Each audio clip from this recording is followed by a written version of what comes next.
Hi, I'm Serge from Truck Dispatcher Training. In 2012, the Moving Ahead for Progress in the 21st Century Act was signed into law.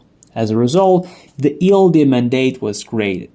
It specifies that every commercial driver in America must now record their hours of service through electronic login devices. The final ELD deadline was in December 2019. Violation of these rules will result in fines of several $1,000s. So give this video a thumbs up and let's figure out what these rules are and how not to get these fines. The ELD mandate was introduced by fmcsa in 2015. It says that almost all commercial vehicles in the US must have an electronic registration device, ELD, to track drivers' hours of service and ensure they comply with labor regulations. The ELD mandate was introduced to replace earlier and less accurate methods such as paper logs and automatic flight recorders. AOBRD, also known as EOBR, for Electronic Onboard Recorders, that keep records of record of duty status, RODS. The mandate was introduced to prevent employers from harassing their drivers and violating hours of service, HOS. Laws. Under the strict provisions of this law, the driver is entitled to 70 hours of actual driving in 8 days, 14 working hours per day, of which 11 hours are for actual driving, another 3 hours for any other activity, for example, waiting time for loading. Drivers and carriers may be subject to civil fines ranging from $1,000 to $11,000 for violating hours of work. If the violations were committed knowingly and intentionally, federal criminal sanctions may be imposed. Depending on the violation, the carrier's safety rating will increase. An electronic login device, or ELDs, automatically collects all data straight from their vehicle's engine. These elements include data, location, time, engine hours, and vehicle miles, as well as identification information for the driver, vehicle, authenticated user, and motor carrier. Real-time CMV tracking is not necessary. However, the owner of the MC can do this in the interest of his own business. When transferring ELD data to fmcsa inspectors, driver location information is restricted to protect driver privacy. Commercial motor vehicle drivers are currently required to use ELD especially. Vehicles with hazardous loads. Vehicles that weigh more than 10,000 pounds with or without cargo. Vehicles carrying more than 8 or 15 passengers, depending on vehicle class. The ELD rule allows limited exceptions, including drivers of vehicles manufactured before 2000, drivers who use paper RODS for not more than 8 days out of every 30-day period. Drivers who operate under the short-haul exceptions may continue using time cards. They are not required to keep RODS and will not be required to use ELDs. Drivers who conduct dry-away and tow-away operations in which the vehicle being driven is the commodity being delivered, or a motor home or rest trailer vehicle that is being transported.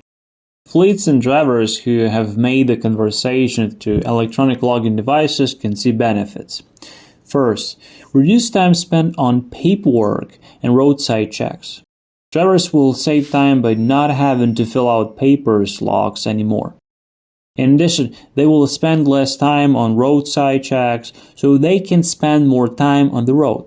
Second, improved security. The ELD makes it possible to monitor the driver's compliance with work hours, as well as to develop a culture of safe driving in all fleets. Third, improved CSA scores, compliance, safety, accountability. The device allows eliminating human errors in logging. Fourth, fleet efficiency. The device collects a large amount of data about both the vehicle and the driver. This allows owners to improve profitability by reducing fuel costs by monitoring engine idling and improving road planning. Also enable business to increase vehicle uptime. An electronic login device is a tablet computer carried in the truck cab. It records these data points automatically, but some records may be manually edited or supplemented with comments by the driver or maintenance personnel. Each change must include a note explaining the reason for the change. Edits are tracked and must be approved by the driver. Misuse of the ELD is the sole responsibility of the driver and can be punished with imprisonment. The MC owner must have an account for administrative functions. A separate unique account must also be created for each driver, including a separate entry for the owner if he is also the driver. If the driver started moving but did not start ELD, the device will give a visual and audible signal and record the entire driving time and on duty of an identified driver profile. When the driver logs in, he has to check all such unregistered times. He must either add it to his record or leave a note that it does not belong to him. The ELD records information about each duty status. Data is captured every hour. Information about intermediate changes during this time is also entered. According to the laws of HOS, drivers have a limited number of hours they can be on duty per cycle, week. The 70-hour in 8 days rule or 60-hour in 7 days. It is the total time spent driving and on duty and cannot exceed 70 hours in any 8-day period or 60 hours in any 7-day period. If the driver's working time is over, it is strictly forbidden to continue driving or perform actions with the ELD.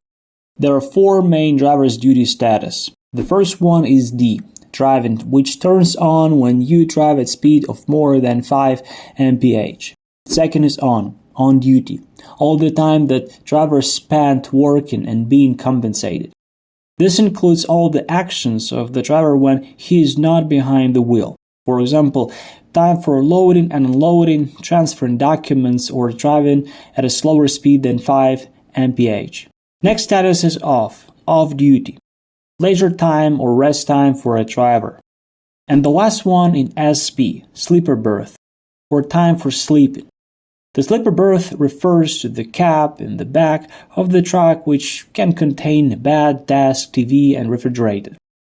Drivers use the time spent in the sleeper berth to count toward their mandatory rest limits for their off-duty time.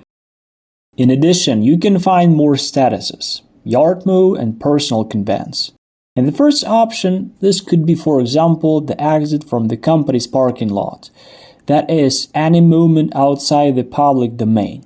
The second case involves driving a vehicle in order to find a suitable parking lot, hotel, or food. If the driver spends too much time on this, he will be obligated to explain the reason. I hope all that information is clear for you. So please give a thumbs up, share your experience with the electronic login device, and if you still have questions, ask them in the comments.